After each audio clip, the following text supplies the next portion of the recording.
boucles d'oreilles absolument fantastiques. Ah, tu aimes, elles te plaisent? Écoute, c'est un je castor. suis extrêmement jalouse. Oh, c'est Est-ce beau. qu'on les voit bien? Très bien, elles sont splendides. Alors, ce sont les dernières créations de automne-hiver de chez Tampon Tube. Bah oui, moi ce soir, j'ai aussi envie de pousser mon coup de gueule, comme tant d'autres. Sophia Aram l'a passé également avant moi, mais j'avais déjà écrit mon sujet, donc il n'y a pas de plagiat. Et on est là pour dire la même chose. Qu'a-t-on appris dans la presse? Il n'y aura pas de baisse des prix pour les protections féminines en France.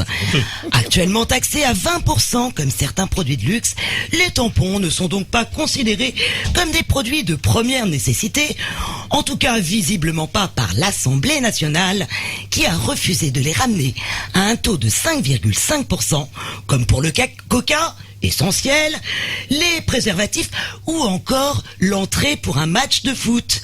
Ils s'en tamponnent les mecs. Oui, je dis les mecs parce que l'Assemblée est constituée à 70% de testostérone, faut le savoir. Oui. Et le secrétaire d'État au budget, Christian Eckert, s'est même fendu d'une comparaison qui n'a pas manqué de faire mouche. Mais enfin, la TVA à 20% est également appliquée aux mousses à raser. La grande classe, on est rassuré. De toute évidence, les gars ont été élevés par des jésuites, sont gays ou puceaux, car manifestement ils ignorent que les règles sont un luxe dont les femmes se passeraient volontiers. Comme le collectif Georgette Sand à l'origine de la pétition, on voit rouge. Parce qu'à salaire inférieur, les femmes paient toujours plus cher leur gilette rose. Vous me direz, rien ne nous oblige à nous raser. C'est peut-être par pur esprit de rébellion que les hipsters se sont fait friser le menton. D'ailleurs, pourquoi ne pas faire comme eux et pousser la coquetterie jusqu'à se faire des dreads sous les aisselles? Top moumoute, non? Mais je ne suis pas sûr que si on faisait un rose sur le tampon, ce serait aussi tendance. J'aurais l'élégance de ne pas vous faire de dessin. Ben oui, les règles, ça fait tâche, à tel point qu'on essaie même de nous faire croire qu'elles sont bleues ou de nationalité anglaise. Et cette aversion ne date pas d'hier. Depuis la nuit des temps, la femme indisposée fait peur. Impure, selon toutes les religions, on lui prête tous les maux. On l'accuse de faire tourner le lait, de provoquer des intempéries, voire même de faire mourir un essaim d'abeilles dans une ruche. Waouh, super ninja les meufs.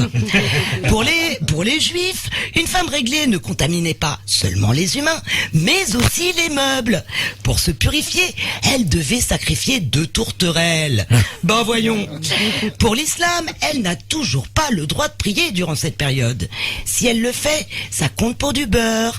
Allah a mis un filtre. Il n'entend pas ses prières ensanglantées.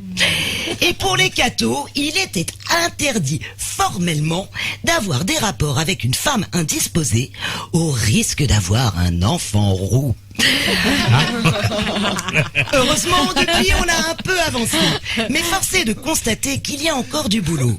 Alors, pour ne plus mélanger les tampons et les serviettes, femmes, à nous d'imposer nos règles. Bravo, merci Séverine.